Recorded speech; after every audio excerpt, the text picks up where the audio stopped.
ကြားရတယ်နော်ဒါကျွန်တော်ဒီ Bluetooth မြင့်မှန်ပေါ့နော်တချင်းနဲ့ join ထားပြီးတော့ပေါ့နော်တချင်းနဲ့ join ထားပြီးတော့ဒီမှာအတန်ထွက်မထွက်ကိုကျွန်တော်ဒီဆက်ပြပေးတာဒါကိုတယောက်တည်းနားထောင်ဖို့နဲ့ဖုံးပြောဖို့အတွက်ဆိုလို့ရှိရင်မြင့်မှန်လေးစတိုင်ကြတက်ထားရင်လည်းလုံးဝ okay တယ်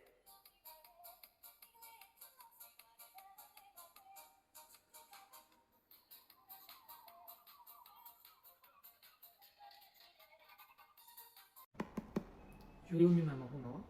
Bluetooth ပါတယ် Bluetooth မြင့်မှန်တချင်းနားထောင်လို့လည်းရတယ်ဖုံးပြောလို့လည်းရတယ်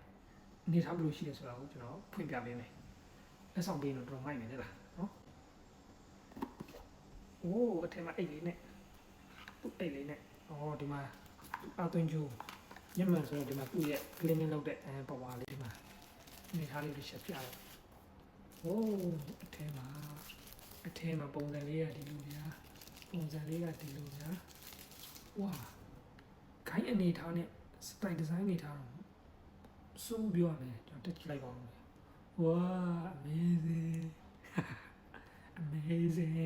ကဲကျွန်တော်ကဒီဥစ္စာလေးကိုဘယ်လိုသုံးရလဲဆိုတော့ကကျွန်တော်တို့ကဒီမှာတွေ့လားဒီမှာ power ဖွင့်လိုက်မယ်ပြီးလို့ရှိရင်ဒီဘက်ကဥစ္စာကိုလည်း power ဖွင့်လိုက်မယ်အဲ့လိုမျိုးဖွင့်ပြီးသွားလို့ရှိရင်ဒါကျွန်တော်တို့ကဒီမှာအားသွင်းတဲ့ဥစ္စာလေးကဒီနေရာလေးကနေပေါ့နော်သူ့ရဲ့အားသွင်းတဲ့ဥစ္စာလေးထည့်ပြီးတော့သွင်းရတာဒီမှာတွေ့လား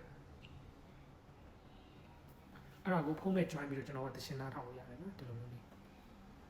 နော်မြင်မှန်လည်းအလှတက်ရင်လည်းဖုံးနဲ့ smart ချက်မြင်မှန်လေးတက်ပြီးတော့ပြောလို့ရတယ်တရှင်းနားထောင်လို့လည်းရတယ်နော်ကဲနော်ဒါ Bluetooth မြင့်မှန်ပေါ့နော်ဒါ Bluetooth မြင့်မှန်လေးကိုဒီမှာတွေ့လား style ကြနဲ့လည်း show ထုတ်လို့ရမယ်အဲ့လိုမျိုးလေးမြင့်မှန်တက်ရင်လည်းတရှင်းမဲ့နားထောင်တော့ဖုံးမဲ့ပြောလုံးဝမိုက်တယ်နော်လက်ဆောင်ပေးဖို့လည်းတော်တော်လေးအဆင်ပြေတယ်နော်ကဲလိုရရင်တော့အောက်ကရှင်းလေးထဲမှာတွက်ကြည့်လိုက်နော်